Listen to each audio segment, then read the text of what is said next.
ഏകാന്ത നക്ഷത്രം എന്നറിയപ്പെടുന്ന ചിത്തിര നക്ഷത്രത്തെക്കുറിച്ചാണ് ഇന്ന് പറയുന്നത്. ചിത്തിര നക്ഷത്രത്തിൽ പിറന്ന സ്ത്രീയോ പുരുഷനോ ഈ വീഡിയോ കാണുന്നുണ്ടെങ്കിൽ തീർച്ചയായിട്ടും വീഡിയോ പൂർണ്ണമായും കാണുക.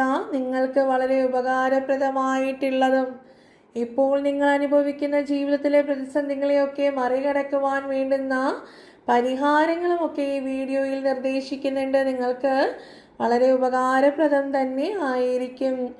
അപ്പോൾ ചിത്തിര നക്ഷത്രത്തിൻ്റെ പൊതുവായിട്ടുള്ള സ്വഭാവ സവിശേഷതകളെ കുറിച്ച് നോക്കാം. എല്ലാവരോടും വളരെ സ്നേഹത്തിൽ പെരുമാറുന്നവരും നല്ല ബന്ധങ്ങൾ സൂക്ഷിക്കുന്നവരുമായിരിക്കും ചിത്തിര നക്ഷത്രക്കാര്. കഠിനാധ്വാനികളായിരിക്കും ഇവര്.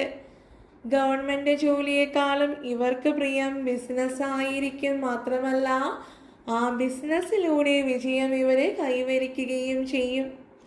വാക് സാമർഥ്യമുണ്ട്. ഇനി വികാരധീനരാണ് ചിത്തിര നക്ഷത്രക്കാർ. പക്ഷേ ചിത്തിര നക്ഷത്രക്കാരിത് പുറമേ കാണിക്കാറില്ല. പുറമേ വലിയ ധൈര്യശാലികളായിട്ടായിരിക്കും ഇവർ കാണിക്കാറുള്ളത്. എപ്പോഴും ഊർജ്ജസ്വലരായിട്ടിരിക്കുവാനായി ഇവർ ശ്രമിക്കാറുണ്ട്. ഏതൊരു പ്രശ്നവും ജീവിതത്തിൽ വന്നുകൊള്ളട്ടെ, ധീരതയോടുകൂടി അതിനെ നോക്കിക്കാണുകയും അവ വിജയത്തിൽ എത്തിക്കുകയും ഇവർ ചെയ്യാറുണ്ട്.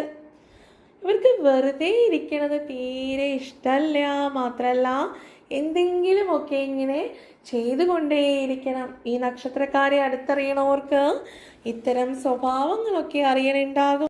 ചിത്തിര നക്ഷത്രക്കാരുടെ എടുത്തു പറയേണ്ടുന്ന ഒരു സ്വഭാവ സവിശേഷതയാണ് ഇവരെ അങ്ങനെ പെട്ടെന്നൊന്നും ആർക്കും അസ്വസ്ഥരാക്കാൻ കഴിയില്ല. കാരണം എന്താണ്? ഇവർ ജീവിതത്തിലെ ഓരോ നിമിഷവും പ്രതീക്ഷ വെച്ച് ജീവിക്കണവരാണ്. ഏത് പ്രതിസന്ധിയെയും മറികടക്കുവാനുള്ള പ്രതീക്ഷ ഇവരിലുണ്ട്. ഏതൊരു മനുഷ്യനെ സംബന്ധിച്ചും നമുക്ക് വേണ്ടുന്ന ഒരു കാര്യതാണ്. ചില ആളുകളുണ്ട് ചെറിയ കാര്യങ്ങൾക്ക് പോലും മനസ്സ് അസ്വസ്ഥരാക്കും. എന്നാൽ ചിത്തിര നക്ഷത്രക്കാരങ്ങനെ അല്ല. സമ്പാദ്യശീലമൊക്കെ ഉള്ളവരാണ്. കൂടാതെ സ്ത്രീകളാണ് സമ്പാദ്യത്തിൽ മിടുക്കരായിട്ടുള്ളവര്. പക്ഷേ സ്ത്രീകളിൽ ചില തൻ്റെടങ്ങൾ ഉണ്ടാകാറുണ്ട്. ഈ തൻ്റെടം ശത്രുക്കൾക്ക് വഴിയൊരുക്കുന്നതാണ്. ആയതിനാൽ അത് കുറച്ചൊക്കെ ഒന്ന് കുറയ്ക്കുന്നത് നല്ലതാണ്. മാത്രമല്ല ചിത്തിര നക്ഷത്രക്കാരിലെ സ്ത്രീക്കായാലും പുരുഷനായാലും ചില പിടിവാശികളൊക്കെ ഉണ്ടാകാറുണ്ട്. ഇതിവരുടെ ജീവിതത്തിൽ ചില പ്രതിബന്ധങ്ങൾ ഉണ്ടാക്കി വെക്കുകയും ചെയ്തതായി കാണാം. പാവപ്പെട്ടവരോടൊക്കെ വളരെയധികം സഹാനുഭൂതിയൊക്കെ ഉള്ളവരാണ്. അവരെ സഹായിക്കുന്ന കാര്യത്തിലൊക്കെ തൽപരരുമായിരിക്കും.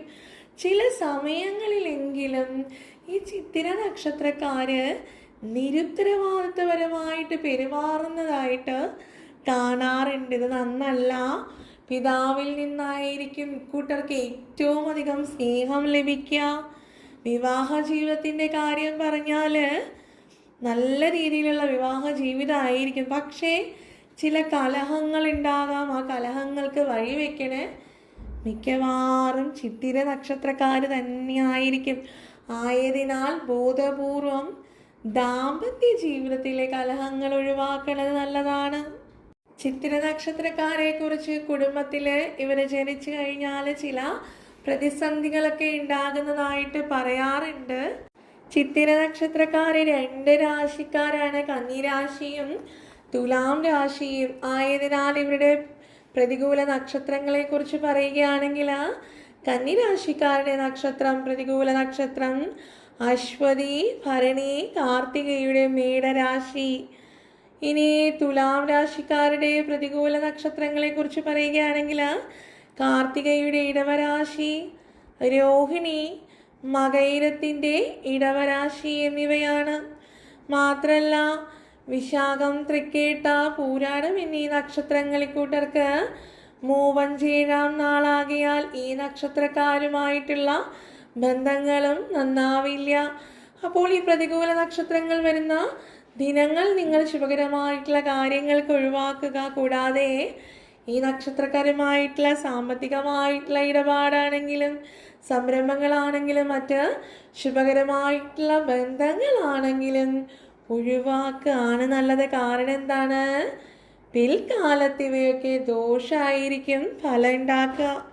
ഇനി ചിത്തിര നക്ഷത്രത്തിൻ്റെ കന്നിരാശിക്കാർക്കാണെങ്കിലും തുലാരാശിക്കാർക്കാണെങ്കിലും പൊതുവെ അനുകൂലമായിട്ടുള്ള നക്ഷത്രങ്ങളാണ് ചിത്തിര, അവിട്ടം, മകയിരം. അതിൽ ഈ തുലാം രാശിക്കാരൊന്ന് ശ്രദ്ധിക്കുക. നിങ്ങൾക്ക് അനുകൂല നക്ഷത്രം മകയിരം എന്ന് പറയുമ്പോൾ നിങ്ങൾക്ക് മകയിരത്തിൻ്റെ മിഥുനക്കൂറാണ് നല്ലത്, ഇടവക്കൂറ് നന്നല്ല. ചിത്തിര നക്ഷത്രക്കാർക്ക് ചില ദശാപഹാരങ്ങളൊക്കെ ഉണ്ട്. ഇപ്പോൾ നിങ്ങൾ ജീവിതത്തിൽ ഏതെങ്കിലും തരത്തിലുള്ള ഒരു പ്രതിസന്ധി നേരിടുകയാണ്. സാമ്പത്തികമായിക്കൊള്ളട്ടെ, തൊഴിലിടങ്ങളിലായിക്കൊള്ളട്ടെ, ഏത് തരത്തിലുള്ള പ്രതിസന്ധികളാണെങ്കിലും വിഷമങ്ങളാണെങ്കിലും നിങ്ങൾക്ക് ഒരുപക്ഷെ അത് ദശാപഹാരം കാരണമായിരിക്കും. അപ്പോൾ അത്തരത്തിൽ നോക്കുമ്പോൾ ചിത്തിര നക്ഷത്രക്കാർക്കുള്ള ദശാപഹാരങ്ങളാണ് വ്യാഴം, ബുധൻ, ശുക്രൻ എന്നിവ. അതിൽ വ്യാഴത്തിൻ്റെ ദശാപഹാരകാലമാണെങ്കിൽ നിങ്ങൾ അനുഷ്ഠിക്കേണ്ടുന്ന പ്രാർത്ഥന എന്ന് പറയുന്നത് മഹാവിഷ്ണു പ്രാർത്ഥനയാണ്. അതായത് വ്യാഴം ദശാപഹാരകാലത്തിനെ അനുകൂലമാക്കണം. പ്രതികൂലമാണെങ്കിൽ അവയെ അനുകൂലമാക്കാനായിട്ട് മഹാവിഷ്ണുവിനെ ഭജിച്ചേ തീരുള്ളൂ. വീടിന് തൊട്ടടുത്ത് മഹാവിഷ്ണു ക്ഷേത്രം ഉണ്ടെങ്കിൽ വ്യാഴാഴ്ച ദിനങ്ങളിൽ അവിടെ പോയി ഭഗവാനെ പ്രാർത്ഥിക്കുക. കൂടാതെ ഒരു ഭാഗ്യസൂക്തം കൂടി കഴിപ്പിക്കുക. ഇനി ചിത്തിര നക്ഷത്രക്കാർക്ക് ബുധൻ്റെ ദശാപഹാരമാണെങ്കിൽ നിങ്ങൾ ശ്രീകൃഷ്ണനെയാണ് ഭജിക്കേണ്ടത്. ഭഗവാൻ ശ്രീകൃഷ്ണനെ മനസ്സുരുക്കി പ്രാർത്ഥിക്കുക. ഭഗവാന് വെണ്ണ നിവേദ്യം നടത്താൻ പറ്റണവരാണെങ്കിൽ നടത്തുക. ഇതിലൂടെ നിങ്ങൾക്ക് ബുധൻ ദശാപഹാര ദോഷസ്ഥാനത്തുനിന്ന് അനുകൂല സ്ഥാനത്തിലേക്ക് മാറണതാണ്. ഇനി ശുക്രൻ്റെ ദശാപഹാരമാണെങ്കിൽ ശുക്രൻ എന്ന് പറഞ്ഞാൽ പൊതുവെ ഭാഗ്യമാണെന്നാണ് പറയപ്പെടുന്നതെങ്കിലും ശുക്രനും നമ്മൾക്ക് പ്രതികൂല സ്ഥാനത്ത് നിൽക്കും. അപ്പോൾ ശുക്രനെ അനുകൂലാക്കാനായിട്ട് ലക്ഷ്മി ദേവിയെ വിളിച്ചിട്ടേ കാര്യമുള്ളൂ. അപ്പോൾ മഹാലക്ഷ്മിയെ പ്രാർത്ഥിക്കുക, വേറെ വഴിയൊന്നുമില്ല. ലക്ഷ്മി ഭജനം നടത്തുക, ലക്ഷ്മി സഹസ്രനാമം മന്ത്രം ഉരുവിടുക. ഇനി ചിത്തിര നക്ഷത്രത്തിൻ്റെ നക്ഷത്രാധിപനെ കുറിച്ച് പറഞ്ഞാൽ നിങ്ങൾക്ക് ചൊവ്വയാണ് നിങ്ങളുടെ നക്ഷത്രാധിപൻ.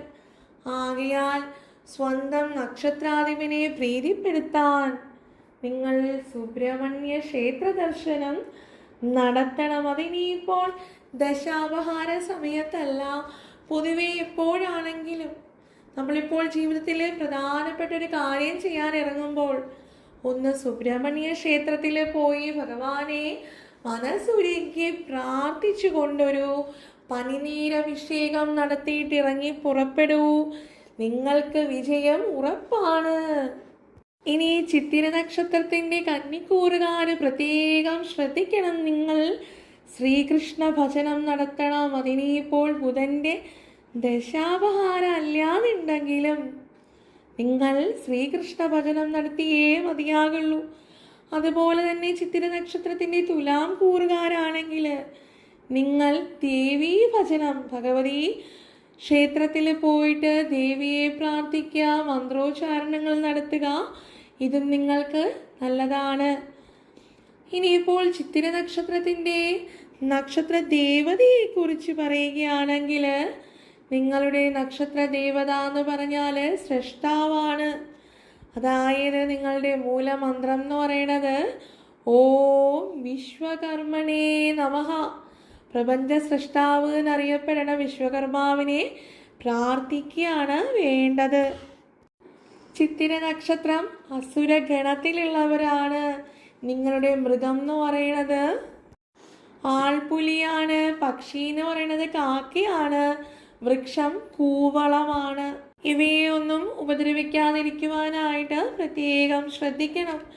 അപ്പോൾ ഇതിൽ പറഞ്ഞതുപോലുള്ള ദശാവഹാര കാലങ്ങളിൽ അവയെ തിരിച്ചറിഞ്ഞുകൊണ്ട് ഈ വീഡിയോയിൽ പറഞ്ഞതുപോലുള്ള പരിഹാരങ്ങൾ കൃത്യമായി ചെയ്യുകയാണെങ്കിലും നിങ്ങളുടെ നക്ഷത്ര ദേവതയെ പ്രീതിപ്പെടുത്തുകയാണെങ്കിലും നിങ്ങൾ വളരെ ഭാഗ്യമുള്ള നക്ഷത്രമാണ്.